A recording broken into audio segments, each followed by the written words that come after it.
Ladies and gentlemen, welcome to Game B of today's Mech Mania Monday 1v1 pickup tournament. 8 players jumping in, all to have some fun, but some great prizes on the line as well for these players. Raffle giveaways in the chat for all you viewers as well. On top of everything, it's an amazing day. I'm having a great time. I hope all of you are having a great time as well.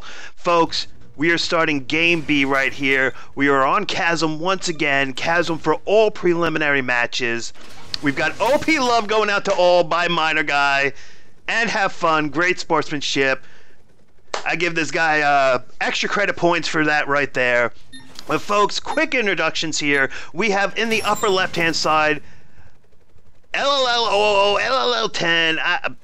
I don't even know. We'll just call him LOL because I'm not going to say all that ever again. So we've got LOL in an Envision Osprey, really slow. I'm going to think he probably has an awful lot of armor parts. MinerGuy just runs out of energy to fire one last missile and would have gotten first blood, but instead now he's got to limp back home with no energy. So close there. So if LOL does in fact have a lot of armor parts that he brought with him on that Osprey, they just paid off right there. No doubt about it, folks. His opponent, as we watch him die, is MinerGuy. Those T99s proven to be too strong today for everybody. We might need to get the AirMech Council involved and start crying for nerfs because, you know, gosh darn it, the second something kills you, it's OP and it needs to be nerfed. MinerGuy coming in after only a few small volleys of missiles down to half health. Now see folks, that's a lot of information that you can also get from your opponent if you're able to keep an eye on things. Only a few missiles taking you down to half health from full health tells you that MinerGuy is not well armored. So probably the parts that he picked were more geared for either speed, or he might have went with additional radar coverage, or, you know, something else to that effect. But he's not going to last long in a firefight, which in the case of an Osprey, one of the weakest attack mechs. Osprey, well known in the community as a support mech. Now, good in 1v1s because of all the micro abilities and the healing capabilities and everything to keep your units alive, but when it just comes to raw firepower, it's lacking. Because, I mean, let's be real, we can't have one mech that can do everything. The T99s come out. How many of you that have been involved in the AirMech community for so long remember that at first when we used to saw T99s come out, we instantly went, oh, this is going to be a raffle stomp.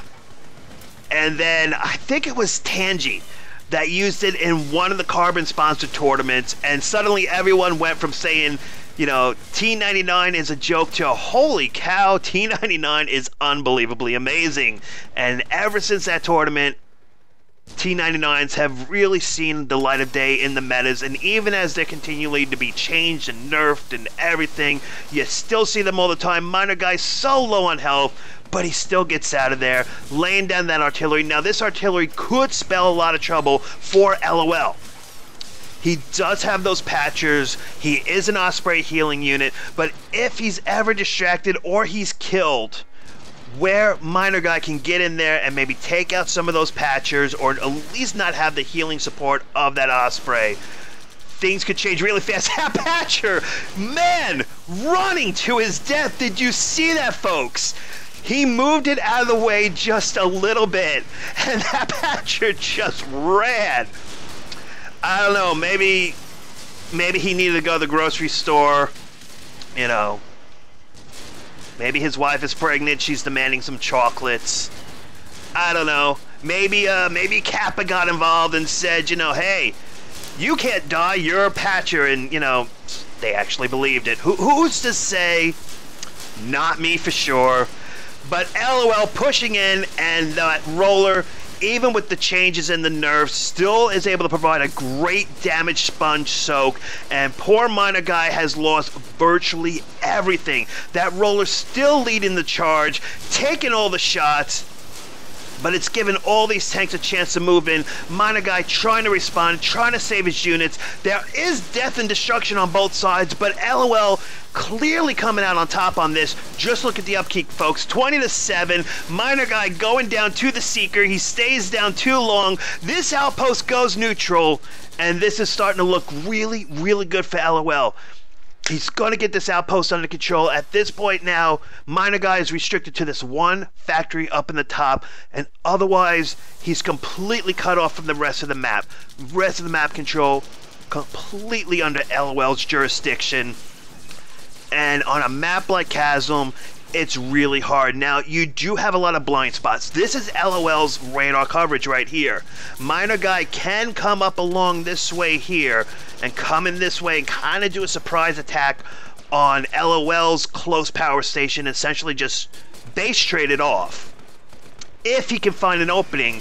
But unfortunately, MinerGuy is so worried and so concerned about this that he's throwing everything that he has into this. And in the process, it's not going very well.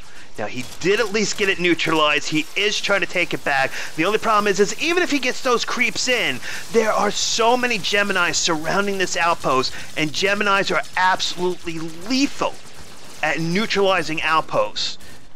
Some of the only things that are better are things like Tangos and Jackals. So unfortunately, all this work, all this effort, all this time being devoted by MinerGuy into trying to get this outpost back is unfortunately costing him a lot, because there's nothing else that he's focusing on right now. Everyone is completely horse blind into this little area right here. It's as if this is the entire map. And that's, folks, a mistake that you don't want to make in your own games, whether you're playing in Matchmaker or you're playing in a tournament or something like that. If you realize that there's a situation where it's really, really bad, you have one or two choices. Well, one of three. If you have bombs, try to bomb them. That's always a good thing. If you don't have bombs, try to overwhelm him before he can actually get enough units surrounding that outpost where it's just too much of an uphill battle that you really don't stand a chance. But the third method that can a lot of times work out to your best, the only time that it really doesn't work out to the best, MinerGuy just making it back to the base, so close, even with those Blaster Guardians by LOL, the damage was just not enough, and MinerGuy will survive. He is going to try the bombing runs now. I was mentioning bombs, however, bombing against an Osprey a lot of times doesn't work. Now, if you can take out the Patchers, that can help you out as long as you can keep the Osprey energy level low enough. But again, this is a power station. The power recharges very quickly on these stations, and with that quick recharge can keep that Osprey in the fight longer. As I was starting to say, the third possible approach in a situation like this is you try a completely different approach from an unguarded avenue to catch your opponent by surprise, distract them, and that way then potentially you can move in onto the source that really has you troubled while they're busy responding. Now, if you're using, some tanks as a distraction, you're gonna lose them. You have to be willing to sacrifice units sometimes. But as you can, it can work out to your advantage. Now, this, on the other hand, is looking really, really bad for MinerGuy. That roller came in first. All the tanks completely distracted by the rollers. They lost so much of their health. MinerGuy almost going down. He's trying to reposition his tanks, letting them act as a damage sponge in front of the base.